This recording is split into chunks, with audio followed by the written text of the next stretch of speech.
There we All go. right. Here we go. It's Jacqueline with Intuition Power from Reno, Nevada, currently with my friend and co host here today, Stuart Elliott from Guilin, China. Yeah, Welcome and back. it's great to be here as always. And, you've got a wonderful topic today. I think it's a very, very important topic in many people's lives. I think it's important every day. Well, hopefully not every day, but we can make a breakthrough every day. Hmm. And that's, yeah, feedback. Okay. So that's done. Um, so breakthrough. Not every day needs to be a breakthrough, but what would happen if we could actually break through a challenge that we have, an issue, a what else can people break through to? Well, the belief, I mean, the belief that I can't do something is a massive, massive limiter in people's lives. And how many times have you inadvertently started to say, I can't do that? And then you start, no, I can. You recognize it. And, Yeah, well, yeah, training your mind to yeah. recognize that. Mhm. And there are so many things which seem difficult, and we think we don't know how to do it. But what I always like with "I can't" is adding a three-letter word after it. I can't yet. I That's love that. that's powerful. And then you can add a because after, because I've learned so many things in the past. And as children, we're almost incapable. We breathe and we eat and whatever, but we have to learn many, many things as we grow. And there are lots of things we couldn't do when we first started. We couldn't walk, but we decided I can, and we walk. Eventually, we find a way to walk. You know Uh, what's so weird is it's not weird, it's sad to me that um a lot of people know that I teach people how to do psychokinesis, which mhm, is PK, which is bending metal with their mind. mhm, And it started as a research project at the space program. So there's a lot of science behind it, and at least the way when I teach it, and that there's I'm trying to look for I have a bunch of it here. I'm looking for a real twisted one here. Well, here's a cute one. And mhm. and even every once in a while, someone will come to the class, especially if it's in person, and and I encourage people bring your own flatware, saves me some money. And so they know that it's not like fixed, like pre-done or Yeah. whatever. And and by the way, to buckle the bowl of a spoon, it takes between 400 and 600 or 700 pounds of pressure per square inch. And when this happens, when somebody buckles the bowl of a spoon, somebody could just be flicking it like this, and all of a sudden it goes clunk and it Mhm, collapses. So there's phenomena that happens, but even when people do this or this, and they go, I still don't believe it's possible. It's must be a trick fork or something. They are so adamant about that this is not possible. Yet when we study science and look at molecules, there's a lot of space in between the molecules. It's mhm. just space. And when you really look at the microscopic, minute things, um, it's a matter of energy. And so even when they do it, they walk away and they go, I still don't believe it. Mhm. This one man took a class and he didn't achieve any measurable bending throughout the whole thing. And he says, he went to Jack Houck and says, I know that this is a fake, it's a fraud. I don't know how you pulled it off, but it's not possible. Mhm. He went out to his car and his car key was in his back pocket, and his car key had and You couldn't he get it in the couldn't car. drive home. So, and then he was angry. How did you do that? It must have been a trick. You did it to me. It's like, no, you joined the class. Uh, so, but when people do something like this, which is very doable in 1 to 3 hours, with the right instruction of how to do it, and momentum of group energy helps, having some steps and surrounding yourself with people that believe that it's possible. And then when one person starts to do it, then the next person, and all of a sudden the belief system shifts and you take your mind off of it. It's like, what? And then the phenomena starts to happen. So, but the value of having something like this, as opposed to, for example, the fire walk, walking again across burning coals, that when I did that, it seemed very surreal. And the memory, I was empowered. It was like incredible until 6 months later. And then it was like, yeah, I remember doing it, but it didn't have the impact of, yeah, I did this, because this is solid and you have it. So yeah, you have a physical reminder, don't you? So pick your choices, but it starts with the attitude. And that's one of the things that you specialize with. Yeah, it's that belief that you can do something. And the belief really is what limits us. It doesn't matter what we're doing. It's our belief whether or not we can or not that limits us. And it reminds me of I was told it as a joke, but I don't know whether it's based on a true fact. But there was a gentleman who started work at a company, and he was a little bit slow on the uptake. And the other old hands decided to have fun with him, and they gave him the most difficult task that none of them could finish. And he said, "Okay." And he just sat down, and 3 days later, he worked on it. 3 days later, it was finished. And they were stunned. And they said, "How the heck did you finish that? We couldn't do it." He said, "I didn't know it couldn't be done." And that's what he believed. So he found a way. Right. And it's true in so many things, things in life. If we believe that we can't do something, we will not be able to achieve it, because our belief will prevent us. Even if we're getting successful, we'll make a mistake on purpose. Right. And we have a lot of people beat themselves up when they keep trying and trying and trying and they can't do it. I heard that, like, high divers, Olympic high divers, when there was a technique that they were using, that they would film the practice dive, and then when they called the person in to look, let's say they spread their legs apart, and that was not what was supposed to happen for the perfect dive. And by the time they called them in and said, watch the replay, they used simulation and they changed it so the person saw themselves doing the perfect dive, and they had that image. Look at how well you held your legs together, is what they said. And they got that idea in their head.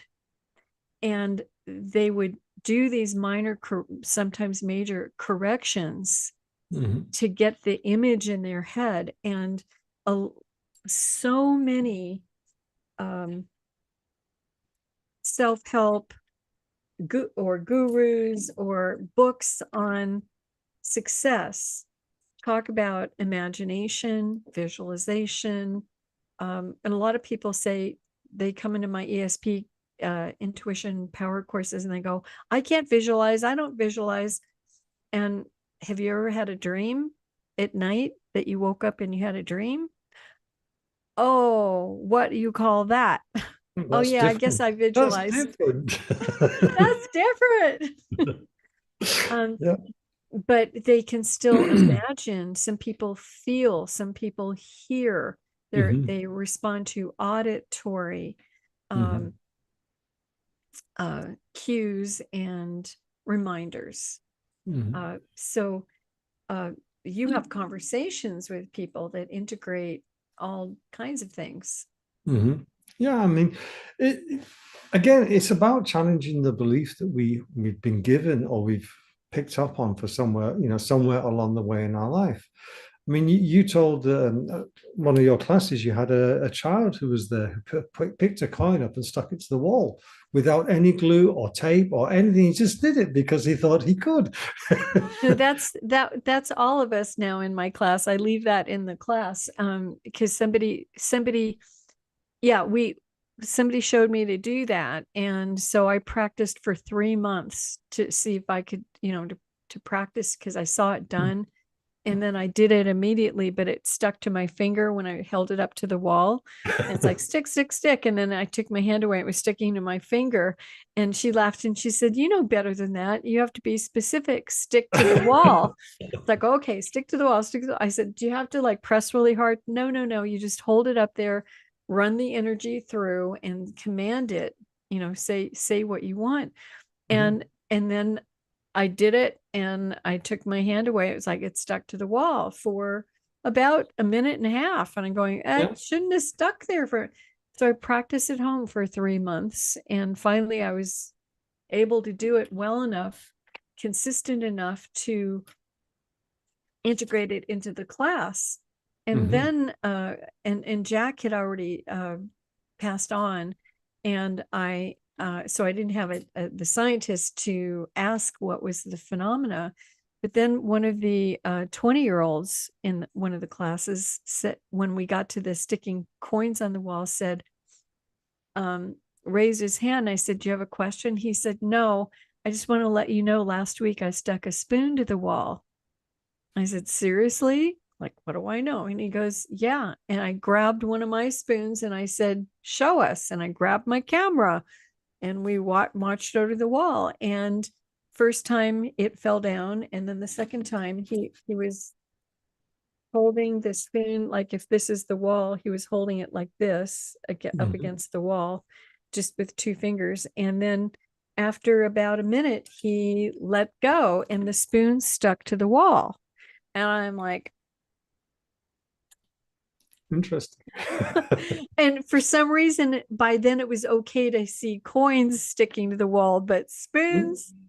So then I'm thinking, then one of the 7-year-olds in the class came over and said, "I want to do that too." Grabbed three, went boom, boom, boom. And now I'm looking at so the first guy's spoon fell down, but it was up there for at least 45 seconds. Mhm. And the kids' spoons, 3 spoons are sticking to the wall. And I'm thinking, I'm the teacher, so I guess I should, and that's another word, should. Yeah, that's another And I'm challenge. thinking, I'm not sure. And I started to think, I'm not sure. And I got through the thought of I'm not sure. And I cut off the thought. And I Yeah. thought, I can't allow myself to even think that thought.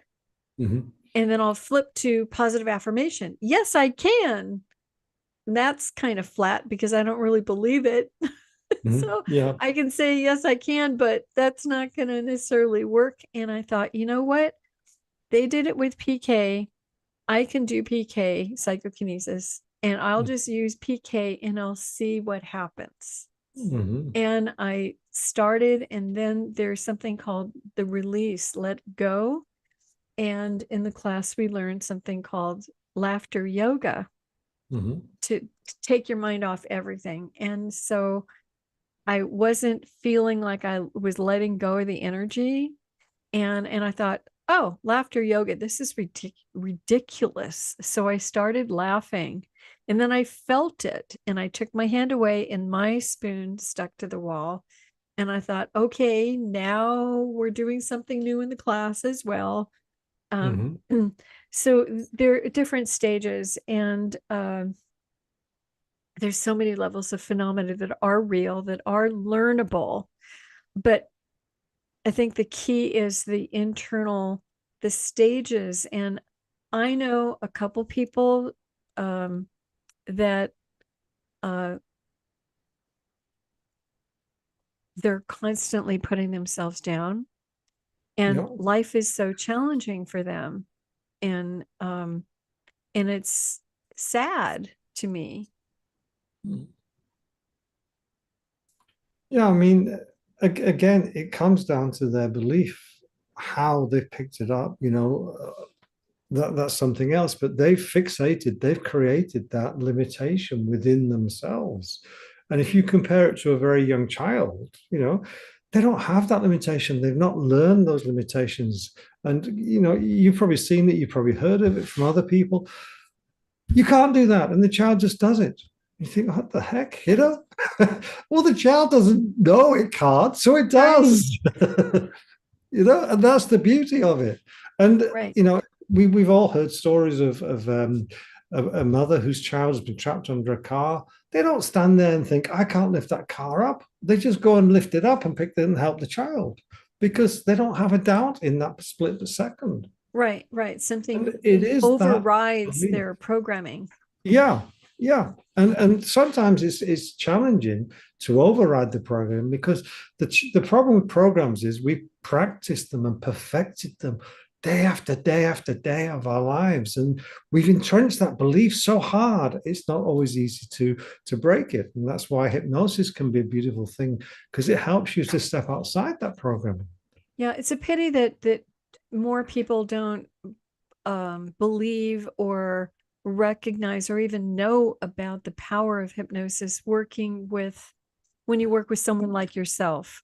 Mm-hmm. That is, I've seen, I do different, I mean, I was certified to do hypnosis and a lot of different things, but I don't particularly use it, but I do have a lot of different shortcuts that I use with clients Mm-hmm. that have been suffering with addictions, abuse, really sad long-term things. Mm-hmm. And you do the same thing when you're working with clients. And Yeah. what's amazing with you is you just have conversations with people and they don't even know that they're starting to heal themselves. And all of a sudden they have this epiphany like, oh, I think I can. I'm going to go and do that now. That's the thing. And I think one of the challenges with people is they don't understand just how much potential lies inside of them. Again, the system we live in, the society, the schooling, it tends to put people down. It tends to limit them rather than empower them. And if, as you were saying about that, the high diver, if they'd have showed the video with the legs open, that's the fixation that they would have in their mind and they wouldn't And be able to get past it. the person would look at, oh, I shouldn't have done that, or Yeah, and they would I reinforce that negative belief, and that's what they would do. But now they got this perfect picture in their mind, so that's what they create. right, right. So there's a lot of different ways of imagining and writing down goals and really opening up. Right now on the planet, it's time to open up the parameter. Yes, there's Mhm. wars going on and there's horrendous challenges on a lot of different levels, everything from weather, earth movements to wars and uh, um, health challenges. There's so much, but are you focused on that or are you focused on a dream? Are you Yeah, focused on an amazing, like somehow, some way?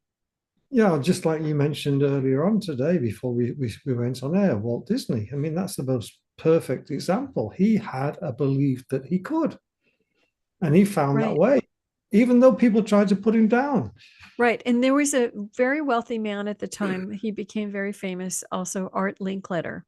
Mhm. And Art Linkletter said, I met Art Linkletter when he was in his late 80s, I think, maybe 90s. And um, he was still working and he had his office. I was invited to a documentary filming and there was just three of us, the cameraman, and I said, I want to go meet him. And the cameraman and the other person looked at each other and said, okay, we'll get you in if you pretend that you're a makeup person. I Mhm. said, done. so so I went in as makeup. So you said to yourself, I can do makeup. Exactly. And also I knew Mark Victor Hansen was a friend of mine and they were both doing this documentary together. And so I walked in and Mark Jacqueline, how are you? I haven't seen you in years. Yeah, Mark.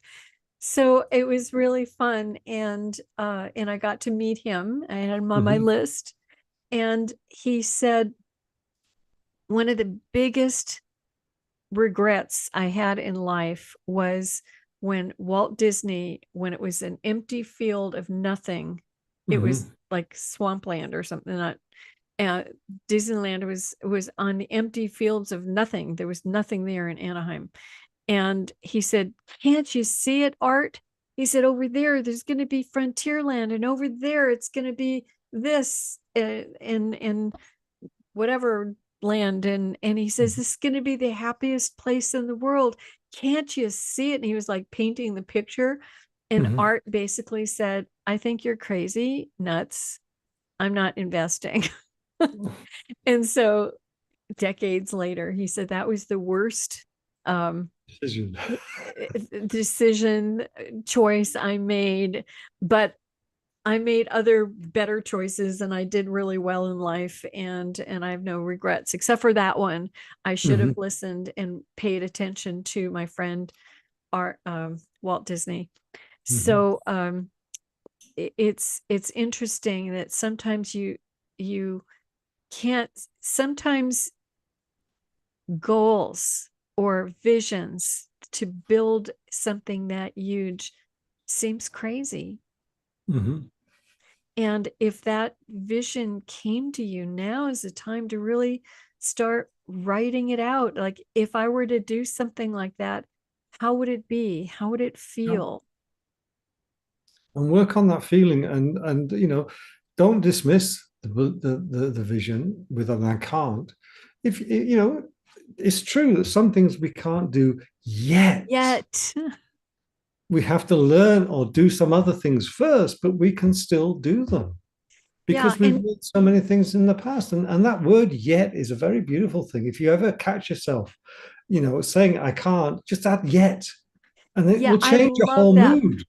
When you first said that to me, maybe a year and a half ago, and I integrated it into my life, and I constantly catch myself with that yet.